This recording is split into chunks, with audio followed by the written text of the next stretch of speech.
সুপ্রিয় দর্শক, আসসালামু আলাইকুম। আপনাদের সবাইকে স্বাগত জানাচ্ছি এখনকার আলোচনায়। আপনাদের সঙ্গে আছি আমি সিরাজুল ইসলাম। দর্শক, একজন আমেরিকান সেনাকে দুনিয়া থেকে বিদায় করতে পারলে অথবা জীবিত বা মৃত অবস্থায় ধরে দিতে পারলে 30,000 মার্কিন ডলার পুরস্কার ঘোষণা করা হয়েছে। এদিকে ইরানের সামরিক বাহিনীর জেনারেল স্টাফ মেজর জেনারেল আমির হাতামি তিনি বলেছেন, হরমুজ প্রণালী এলাকা থেকে আমেরিকাকে তাড়িয়ে দেওয়া হয়েছে এবং আর তারা কখনো ফিরতে পারবে না, স্থায়ীভাবে তাদেরকে বহিষ্কার করা হয়েছে। এদিকে মার্কিন প্রেসিডেন্ট ডোনাল্ড ট্রাম্পকে একজন বিভ্রান্ত ও পরাজিত ব্যক্তি হিসেবে উল্লেখ করেছেন জেনারেল আমির হাতামি। এদিকে ইরানের একজন শীর্ষ পর্যায়ের সামরিক কর্মকর্তা, যিনি এই যুদ্ধের বিষয়ে অনুসন্ধান কমিটির প্রধান ব্রিগেডিয়ার জেনারেল সাইয়েদ মোহাম্মদ বাকির জাদে, তিনি বলেছেন কাতারের হাতে ইরানের 3 পাইলট আটক আছে এবং তাদেরকে সরেজমিনে পরিদর্শন করার অনুমতি দেওয়ার আহ্বান জানিয়েছেন তিনি কাতারের প্রতি। কিন্তু কাতার বলছে ইরানের কোনো পাইলট কাতারের হাতে বন্দী নেই। ব্যাপারটা নিয়ে বেশ একটা জটিল অবস্থা তৈরি হচ্ছে মনে হচ্ছে। এদিকে ইরান এবং মধ্যপ্রাচ্যের যে পরিস্থিতি, এই যুদ্ধকে কেন্দ্র করে মার্কিন প্রেসিডেন্ট ডোনাল্ড ট্রাম্পের জনপ্রিয়তায় মারাত্মক রকমের ধস নেমেছে। নতুন এক জরিপে দেখা যাচ্ছে আগামী নভেম্বরে যে মিড টার্ম ইলেকশন আছে, সেই ইলেকশনে 55% ভোটার ট্রাম্পের বিপক্ষে ভোট দিয়েছেন এবং গত মাসে যে অবস্থা ছিল তার চেয়ে 8% আরও ডাউন হয়েছে, পতন হয়েছে জনপ্রিয়তার। অর্থাৎ ডোনাল্ড ট্রাম্প মারাত্মক রকমের চ্যালেঞ্জের মুখে এখন আগামী মিড টার্ম ইলেকশনের জন্য। সুপ্রিয় দর্শক, এই বিষয়গুলো নিয়েই মূলত আজকের ভিডিওতে আমি আলোচনা করার চেষ্টা করব। আশা করি আপনারা সবাই শেষ পর্যন্ত সঙ্গে থাকবেন, আর ভিডিও ভালো লাগলে লাইক কমেন্ট শেয়ার করবেন এবং চ্যানেলটি সাবস্ক্রাইব করে সাথেই থাকবেন। দর্শক, প্রথমে বলি, ইরানের সামরিক বাহিনীর জেনারেল স্টাফ মেজর জেনারেল আমির হাতামি তিনি একসময় ইরানের প্রতিরক্ষা মন্ত্রী ছিলেন। প্রেসিডেন্ট রুহানির আমলে তিনি প্রতিরক্ষা মন্ত্রী ছিলেন। তিনি বলেছেন, তার মানে খুবই গুরুত্বপূর্ণ কর্মকর্তা মেজর জেনারেল। ইরানে এখনও পর্যন্ত সম্ভবত মেজর জেনারেলই সর্বোচ্চ র্যাঙ্ক। তো এই আমির হাতামি বলছেন যে একজন আমেরিকান সেনাকে হত্যা করতে পারলে, এটা আমি আমার কথা বলছি না, তার কথা বলছি, তিনি বলেছেন, আমির হাতামি বলেছেন যে একজন আমেরিকান সেনাকে হত্যা করতে পারলে 30,000 ডলার পুরস্কার দেওয়া হবে। আর যদি একজন আমেরিকান সেনাকে ধরে দেওয়া হয় তো একই পরিমাণ পুরস্কার। তো আর একজন আমেরিকান সেনাকে যদি ধরে আনা হয়, ইরানি সামরিক বাহিনীর কাছে ধরে হস্তান্তর করা হয়, তাহলেও একই পরিমাণে পুরস্কার দেওয়া হবে। এখানে তিনি মজার আর একটা ঘোষণা দিয়েছেন যে এই যে হত্যার কাজটা অথবা ধরে আনার কাজটা, মার্কিন সেনাদেরকে আটক করার কাজটা, এটা যদি কোনো নারী করতে পারে তাহলে পুরস্কার হবে ডাবল। শুধু তাই না, যে অস্ত্র ব্যবহার করা হবে সেই অস্ত্রকে ইরানের সামরিক বাহিনী কিনে নেবে এবং ইরানের বিশেষ কোনো জাদুঘরে বিশেষ মর্যাদায় সেই অস্ত্র রাখা হবে। জেনারেল আমির হাতামির এই যে ঘটনা কিন্তু বিশ্বে তোলপাড় সৃষ্টি করেছে। এই ঘোষণার কারণে সম্ভবত মধ্যপ্রাচ্যে মার্কিন সেনাদের উপস্থিতি আরও বেশি নাজুক হয়ে গেল। মার্কিন সেনারা এখানে উপস্থিত থাকতে, অর্থাৎ এই অঞ্চলে মোতায়েন থাকতে খুব ভয়ের ভেতরে থাকবে। জেনারেল আমির হাতামি আরও বেশ কিছু কথা বলেছেন। তিনি মার্কিন প্রেসিডেন্ট ডোনাল্ড ট্রাম্পকে একজন বিভ্রান্ত ও পরাজিত ব্যক্তি হিসেবে উল্লেখ করেছেন। তিনি বলেছেন ডোনাল্ড ট্রাম্প কখন কি বলেন আর কখন কি করেন তার কোনো ঠিক ঠিকানা নেই, এবং ফ্যাক্ট হচ্ছে মার্কিন সেনারা মধ্যপ্রাচ্যে পরাজিত হয়েছে। আর ডোনাল্ড ট্রাম্পের যে বিভ্রান্তিকর কর্মকাণ্ড, এর জন্য তিনি তাকে একজন বিভ্রান্ত ব্যক্তি হিসেবে উল্লেখ করেছেন। একই সাথে জেনারেল আমির হাতামি তিনি আরও কিছু কথা বলেছেন। মার্কিন প্রেসিডেন্ট ডোনাল্ড ট্রাম্পের একটি বক্তব্যের প্রেক্ষাপটে বলেছেন, ডোনাল্ড ট্রাম্প যে হরমুজ প্রণালীকে নিজেদের বলে ঘোষণা দিতে চাইছেন, সেই ডোনাল্ড ট্রাম্প হরমুজ প্রণালী এলাকায় এসে তার ঠ্যাং ভেঙে দেবে ইরানের সামরিক বাহিনী। তিনি ঠিক ঠ্যাং বলেননি, বলেছেন পা ভেঙে দেবে। কিন্তু আমরা তো এমনি সাধারণ কথা বলি না যে একেবারে ঠ্যাং ভেঙে দেবো, সেই ঠ্যাং ভেঙে দেওয়ার মতোই কথা আসলে। তিনি বলেছেন যে ট্রাম্পের একেবারে পা ভেঙে দেবে। কারা? হরমুজ প্রণালীর যারা রক্ষক, হরমুজ প্রণালীর যারা রক্ষক। কারা রক্ষক? তিনি বলেছেন ইরানের সেনারা হরমুজ প্রণালীর রক্ষক এবং ইরানের সেনারাই ডোনাল্ড ট্রাম্পের পা ভেঙে দেবে। এই কথার ধারাবাহিকতায় মেজর জেনারেল আমির হাতামি তিনি বলছেন, যুদ্ধের প্রথম দিকেই মার্কিন বাহিনীকে হরমুজ প্রণালী এই এলাকা থেকে একেবারে বিতাড়ন করা হয়েছে, বিতাড়িত করে দেওয়া হয়েছে। একটা দিনের জন্যও যুদ্ধ শুরুর পরে মার্কিন সেনারা পারস্য উপসাগর এবং হরমুজ প্রণালীতে ঢুকতে পারেনি। শুধু তাই না, তিনি আরও গুরুগম্ভীর অত্যন্ত গুরুত্বপূর্ণ একটা তথ্য দিয়েছেন। তিনি বলেছেন আমেরিকা যে তাদের দ্বিতীয় বৃহত্তম বিমানবাহী রণতরী আব্রাহাম লিঙ্কন মোতায়েন করেছিল ভারত মহাসাগরে, এই জাহাজে অন্তত একবার ইরানের সেনারা হামলা চালিয়েছে, সফলভাবে হামলা করতে, আঘাত হানতে সক্ষম হয়েছে। গত 2-3 দিন আগে একটা খবরে বলা হচ্ছিল, আমি ওই অংশটা তখন আসলে এড়িয়ে গেছি যে ব্যাপারটা কি আমি ক্লিয়ার হতে পারিনি। সেই খবরে বলা হচ্ছিল যে আব্রাহাম লিঙ্কনের যে সমস্ত সংকট, ওয়াশরুমের সংকট, গোসলখানার সংকট, সাবান নেই, দুধ নেই, খাবার দাবার কম, এরকম নানাবিধ সংকটের কথা বলছিল। আরেকটা সংকটের কথা বলা হচ্ছিল যে এই জাহাজের ডেকে সমস্যা আছে। তো জাহাজের ডেকে কি সমস্যা এবং সেটার সাথে সেনাদের কি সম্পর্ক আমি সেটা বুঝতে পারছিলাম না। এখন বুঝলাম যে ওই যে ইরানের ক্ষেপণাস্ত্র আঘাত করেছিল সেই ডেক ভেঙে চুরে গেছে। জাহাজের যে ডেক থেকে বিমানগুলো, যুদ্ধ বিমানগুলো উড়ে যে হামলা চালায়, সেই ডেক ক্ষতিগ্রস্ত হয়েছে এবং সেনারা স্বাভাবিক কার্যক্রম চালাতে পারছে না। এটাও তো আরেকটা বিষয়।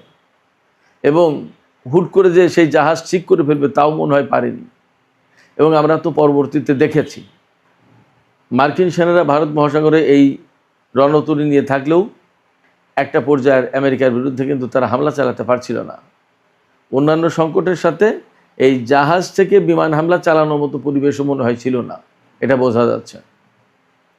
আমির হাতামি সেই কথাই বলেছেন যে অন্তত একবার ইরান সফলভাবে এই আব্রাহাম লিঙ্কন বিমানবাহী রণতরীতে ক্ষেপণাস্ত্র দিয়ে আঘাত হানতে সক্ষম হয়েছে।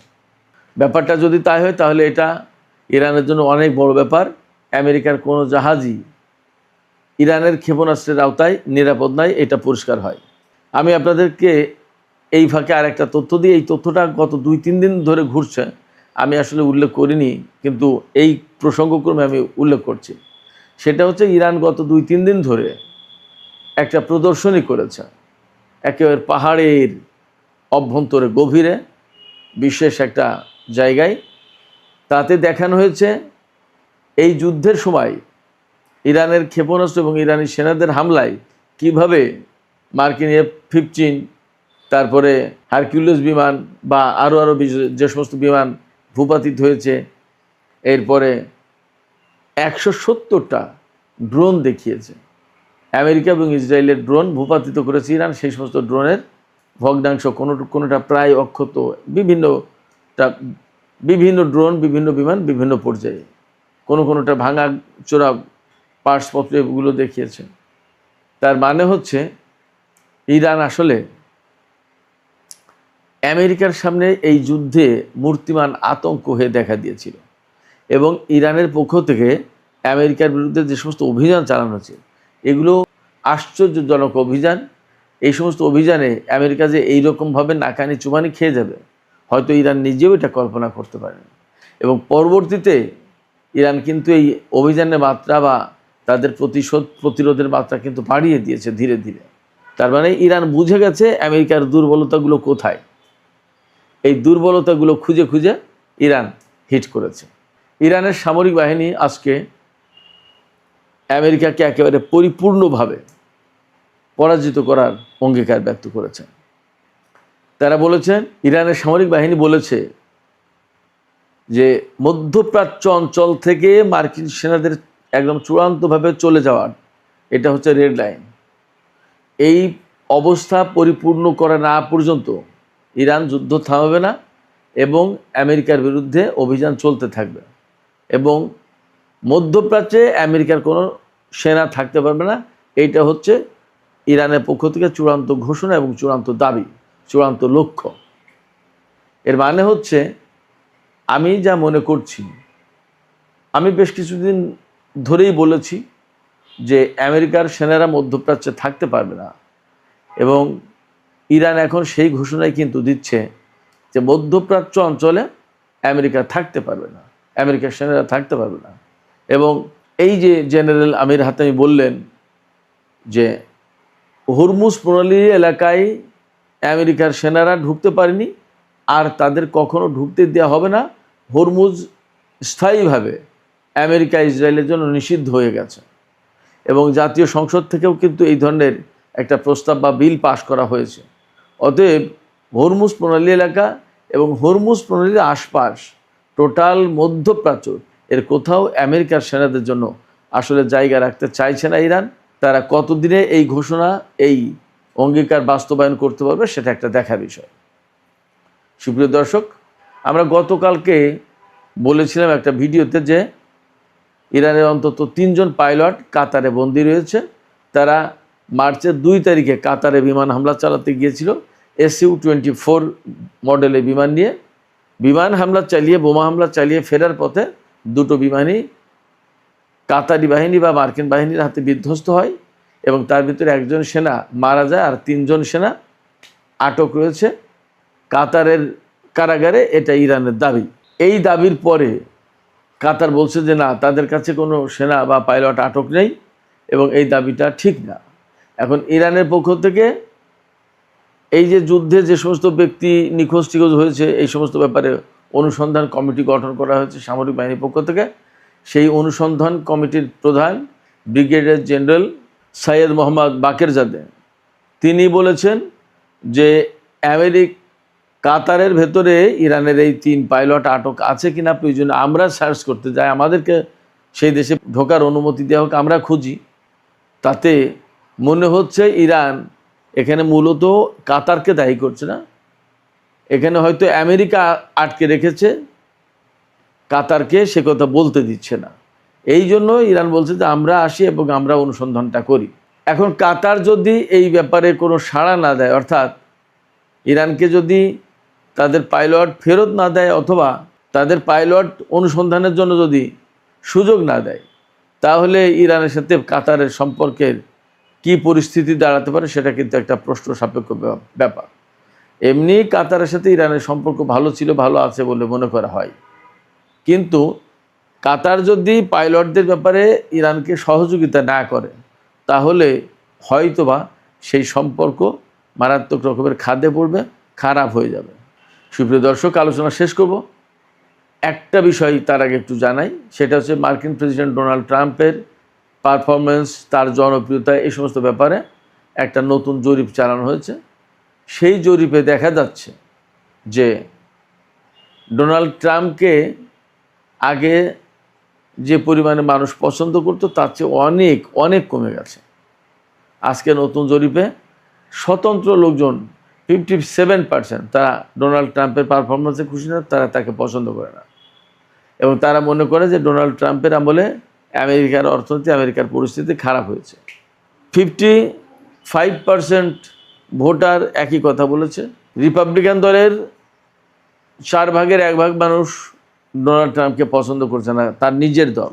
আর 3 ভাগের 2 ভাগ মানুষ মনে করছে যে দেশের অর্থনীতি, দেশ ভুল পথে পরিচালিত করছে ডোনাল্ড ট্রাম্প।